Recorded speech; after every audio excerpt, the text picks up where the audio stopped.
الرحمن الرحیم کا معنی کیا ہے؟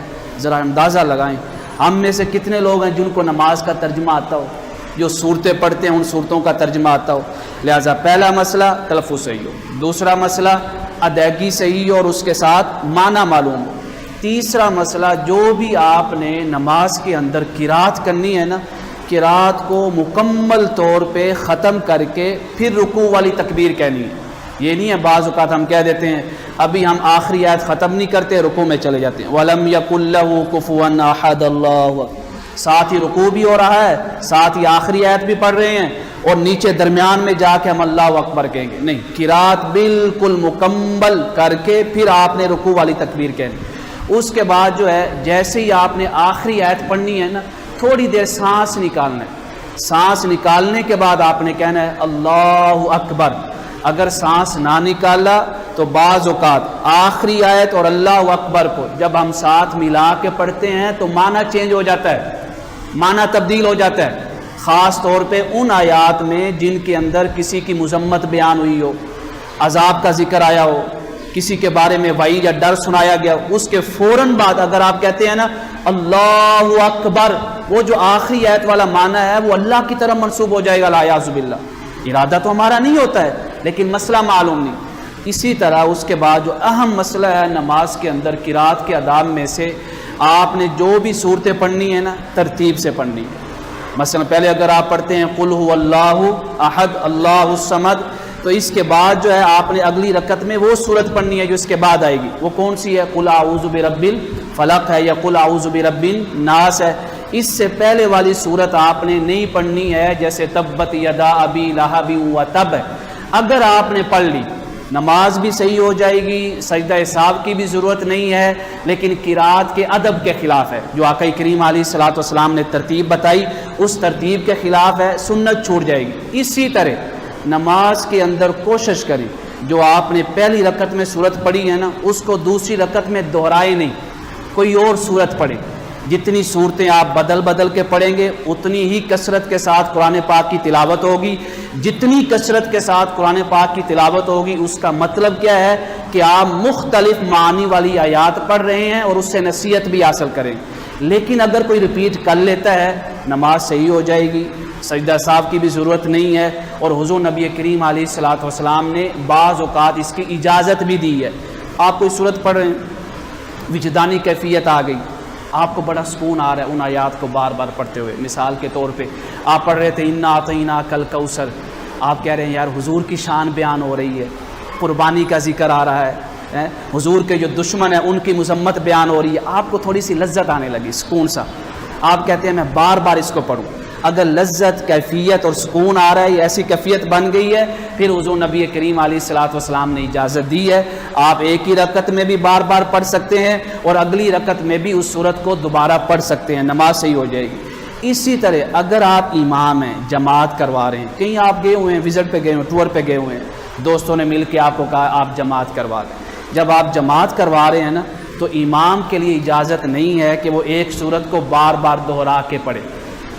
یہ نہیں ہے کہ وہ انا اعطیناک الکوثر کو ایک ہی رکعت میں 2 بار پڑھے یا اگلی رکعت میں جا کے پھر اسی کو دوبارہ پڑھے، اس سے منع کیا گیا ہے کہ امام کو بچنا چاہیے۔ کیوں بچنا چاہیے؟ اگر امام ایسا پڑھتا ہے پیچھے جتنے مقتدی کھڑے ہوں گے نا ان کے ذہن میں شک پیدا ہو جائے گا۔ شک کیا پیدا ہوگا؟ بعض لوگوں کو تو مسئلہ معلوم نہیں ہوگا، وہ کہیں گے پتہ نہیں ہماری نماز ہوئی بھی ہے یا نہیں ہوئی، دونوں رکعتوں میں امام نے سورہ کوثر پڑھ دی ہے۔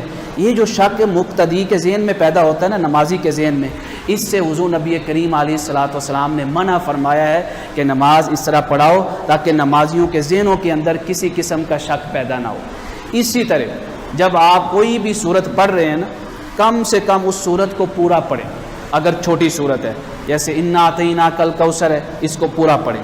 اگر آپ آدھا پڑھیں گے، مکمل نہیں کریں گے تو قرات کی مقدار پوری نہیں ہوگی، جب قرات کی مقدار پوری نہیں ہوئی تو نماز بھی آپ کی نہیں ہوگی۔ اسی طرح ان الانسان لفی خسر، یہ بھی صورت بہت چھوٹی سی ہے، اس کو جب بھی آپ نماز میں پڑھیں مکمل پڑھیں، یہ نہیں ہے والعصر ان الانسان لفی خسر، اس کے بعد اللہ اکبر، پھر دوسری رکعت میں اٹھے الا الذین آمنوا وعملوا الصالحات وتواصوا بالحق وتواصوا بالصبر، اس سے بھی نماز نہیں ہوگی۔ کیوں؟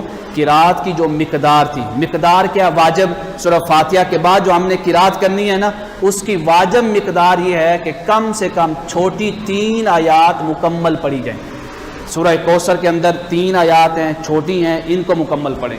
ہاں اگر بڑی صورت ہے تو کم سے کم ہر رکعت میں 3 آیات ضرور پڑھیں تاکہ جو واجب مقدار ہے قرات کی وہ مکمل ہو جائے۔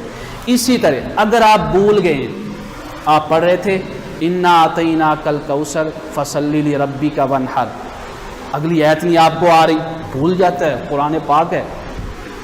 آپ کبھی یوٹیوب پہ ایک ویڈیو ہے حرم شریف کے اندر، امام صاحب تراوی پڑھا رہے ہیں، تراوی کہاں بھول گئے؟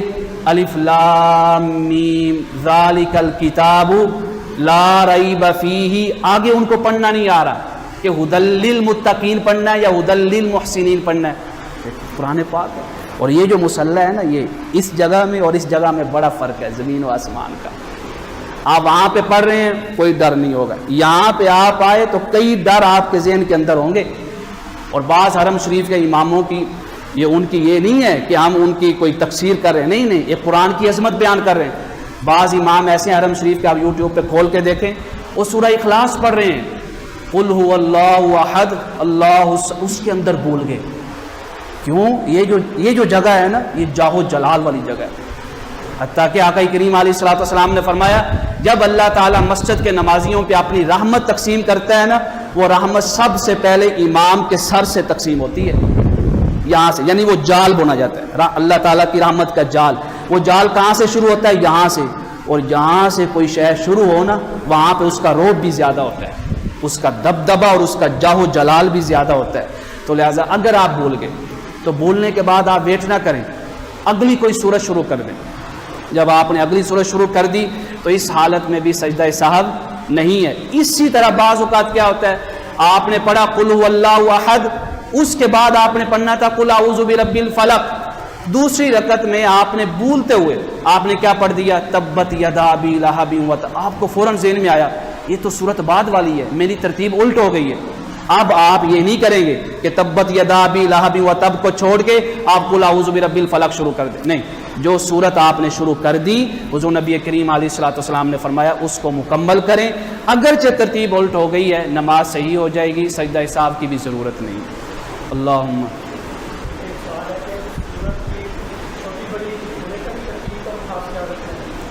یہ اگلا مسئلہ یہ ہے کہ جو صورت آپ پہلی رکعت میں پڑھ رہے ہیں نا، اس میں مستحب چاہیے، مستحب کہ پہلی جو رکعت کے اندر صورت پڑھی جا رہی ہے وہ بڑی ہو، دوسری رکعت میں جو صورت پڑھی جا رہی ہے وہ چھوٹی ہو۔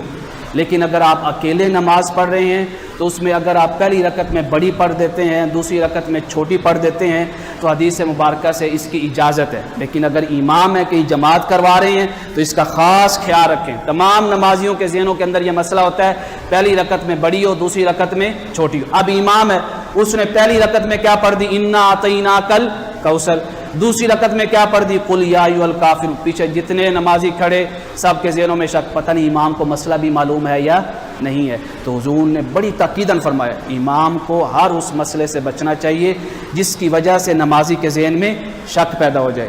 یہ امام کے لیے اور نمازی کے لیے بھی سن لیں، یہ نہیں ابھی آپ تو ہم شک کریں گے امام کے بارے میں، ماشاءاللہ۔ اور حضور نے فرمایا نمازیوں کے بارے فرمایا جس کے ذہن میں شک پیدا ہو باہر دروازے کے باہر کھڑے ہو کر ڈسکس نہیں کرنا، یار امام پتہ نہیں صورت پہلے چھوٹی پڑھ دی پھر بڑی پڑھ دی، اس امام کو پتہ نہیں کیا، نہ فرمایا جو مسئلہ ہے اس امام سے ڈسکس کریں۔ ہو سکتا ہے آپ کو آدھا مسئلہ معلوم، پورا مسئلہ معلوم نہ ہو، کئی صورتیں ہوتی ہیں ایک مسئلے کے اندر۔ اللہ